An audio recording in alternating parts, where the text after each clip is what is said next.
Hey everyone, and welcome to this explainer. Today, we are diving into something, well, honestly, it's truly fascinating. We're looking at the exact intersection where test tubes meet algorithms. We're going to be exploring the architect's handbook for AI chemistry projects. Now, to understand why this is such a massive deal, just think about traditional scientific research for a second. Discovering a new life-saving drug or maybe a revolutionary battery material. Doing it the old-fashioned way often takes decades, and we're talking billions of dollars spent in tedious trial and error. But right now, modern scientists are actively transforming all that complex chemistry into a highly efficient, accessible digital assembly line using artificial intelligence. If you've ever wondered how that transformation actually works behind the scenes, you are in exactly the right place. So let's just dive right into this. Here is a quick look at our roadmap for today. First, we'll cover the AI chemistry revolution. Second, preparing the chemical data. Third, building and testing models. Fourth, real-world AI applications. And finally, number 5, future careers in AI. All right, let's jump right into Section 1, the AI chemistry revolution. So I want you to think about this for a second.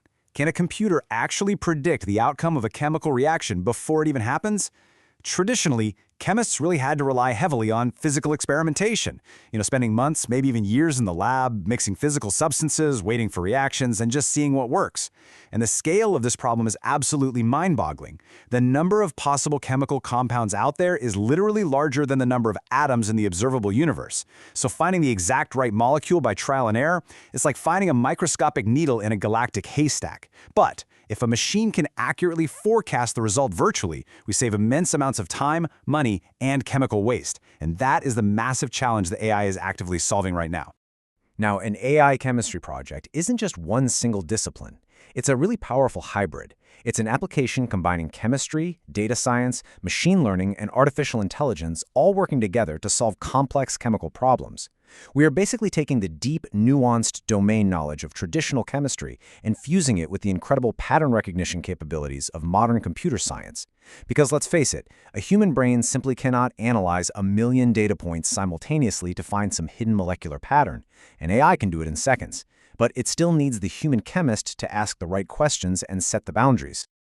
Moving right along to Section 2, preparing the chemical data. Just like a human needs sight, sound, and touch to fully understand the physical world, an AI needs incredibly diverse inputs to understand the chemical world. We aren't just feeding one basic type of information into these models. No way. We extract molecular structures. We feed in complex spectra, things like NMR and IR, which are basically the hidden electromagnetic fingerprints of a molecule. We use actual reaction data, showing what reactants turn into what products. We load biological data, like how active a specific drug is against a virus. And we even use materials data, like how well a new metal conducts electricity. This incredibly rich, diverse range of information serves as the foundational fuel for the AI engine. Because honestly, if you don't have accurate, consistent data right here at the starting line, even the absolute most sophisticated algorithms will completely fail. But here is the catch, right? Computers cannot directly see or understand molecules the way a chemist does when they draw one of those beautiful hexagonal rings on a whiteboard. Computers only process strings, numbers, and matrices. They need machine-readable formats. So the absolutely crucial step is translating these physical chemical structures into text. We use a really clever text-based system called SMILES. This system translates a molecule like ethanol into 3 simple letters: CCO. That stands for 2 carbon atoms and 1 oxygen atom. And just like that, a complex, 3-dimensional physical structure is condensed down into a simple string of text that an algorithm can easily read, process, and compare against millions of others in mere milliseconds. Once we have our digital data, we need to extract features. Now, features are just the measurable characteristics that the AI actually pays attention to. Historically, traditional feature engineering relied heavily on handcrafted features. A human expert literally had to sit down and manually decide which molecular weights, which boiling points, or which hydrogen bonds were important enough to feed to the computer. It was incredibly slow and, let's be honest, subject to human bias. But with modern deep learning, it's a totally different ballgame. The AI acts as its own detective. It automatically learns those features directly from the raw data itself. It might even find a complex relationship between atoms that a human chemist never even thought to look for. It's just a massive leap forward in both analytical capability and sheer efficiency. Okay, Section 3, Building and Testing Models. To teach an AI properly, we have to be incredibly disciplined with that data we just prepared. We typically take the bulk of our data, so about 75%, and use that as our training set to actually teach the model the underlying chemistry. Then we use a smaller validation set, around 10%, to carefully tune its internal parameters and fix minor errors. And finally, we hold back a test set, roughly 15%, for our objective evaluation. Think of this 15% as the final exam that the AI has never ever seen before. Because if we let the AI see the test questions while it was studying, well, we would falsely think it was a genius. This strict mathematical division makes absolutely sure we don't accidentally mislead ourselves before we deploy the model into the real world. And we desperately need that discipline because of two major pitfalls: overfitting and underfitting. Think of it exactly like a student preparing for a major exam. An overfitted model is like that student who just memorizes the practice test perfectly, word for word. They score 100% in the lab, but they completely bomb the real-world test because they didn't actually understand the underlying scientific concepts. Now, an underfitted model is like a student who simply didn't study at all. They failed to learn the patterns entirely, and they perform poorly everywhere. In chemistry, an overfitted drug discovery model might look amazing on a computer screen but completely fail when synthesized for human trials. Our ultimate goal is proper generalization, finding that perfect, robust balance right in the middle. So how do we fix those issues and actually achieve that perfect generalization? We have a practical toolkit for this. First, we can simply gather more data. Just give the model a much wider, more diverse variety of examples to learn from. Second, we can use a technique called regularization.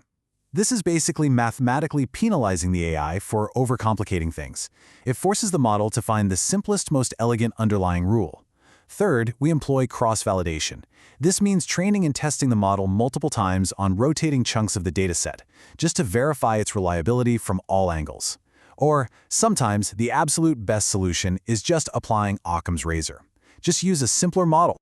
Let's look at Section 4, Real-World AI Applications. Let's trace a highly impactful, real-world workflow here. Toxicity prediction. Step 1. We collect vast amounts of known toxicity data from previous lab tests. Step 2. We translate those physical molecules into machine-readable molecular fingerprints, like the SMILES strings we talked about earlier. Step 3. We train a classification model, explicitly teaching it to analyze those strings and accurately sort the toxic structures from the safe, non-toxic ones. And step 4, we unleash it to predict the toxicity risks of entirely new, untested compounds. This exact process is completely revolutionary. It stops harmful chemicals from ever reaching production, vastly improves consumer safety, and most importantly, it dramatically reduces the need for live animal testing. But toxicity prediction is really just one piece of the puzzle. We're using property prediction to forecast things like water solubility, which saves chemists weeks of tedious physical lab measurements. We are driving drug discovery, rapidly identifying biologically active molecules to fight new diseases at a fraction of the traditional cost. Then there's materials design, where AI is actively discovering highly efficient, lightweight new materials for electric vehicle batteries to help combat climate change. And spectral analysis, automating the interpretation of incredibly complex scientific data readouts. The sheer scope of massive, global problems this technology can tackle is absolutely staggering. And finally, Section 5. Future careers in AI. This massive technological shift is creating entirely new, incredibly lucrative career paths. Industries from global pharmaceuticals to renewable energy are fiercely competing for talent right now. They need computational chemists who can run advanced digital simulations. They're hunting for cheminformatics scientists who organize and extract value from massive databases of molecular structures. They need machine learning researchers to actually build and refine the AI algorithms. They want pharmaceutical data scientists who specialize in applying these models exclusively to hunt for new medicines. And they need materials informatics specialists. The people securing these roles are essentially bilingual. They speak the language of traditional chemistry, and they speak the language of code. Mastering both is the absolute key to unlocking these incredible opportunities. We've covered the complete workflow today, from gathering raw chemical data and preparing it for algorithms, all the way through to testing models, real-world deployment, and those awesome future careers. But I want to leave you with this final, somewhat provocative thought. Are we ready for a future of self-driving laboratories and digital chemical twins? Just imagine continuous innovation systems where physical robots synthesize the chemicals, run the tests, and instantly feed the results back into an AI that learns and optimizes the very next experiment, entirely autonomously. It's not science fiction. The foundations are being built right now by people who understand the exact workflow we just explored. Thank you so much for joining me on this explainer. Keep asking questions and keep exploring the data.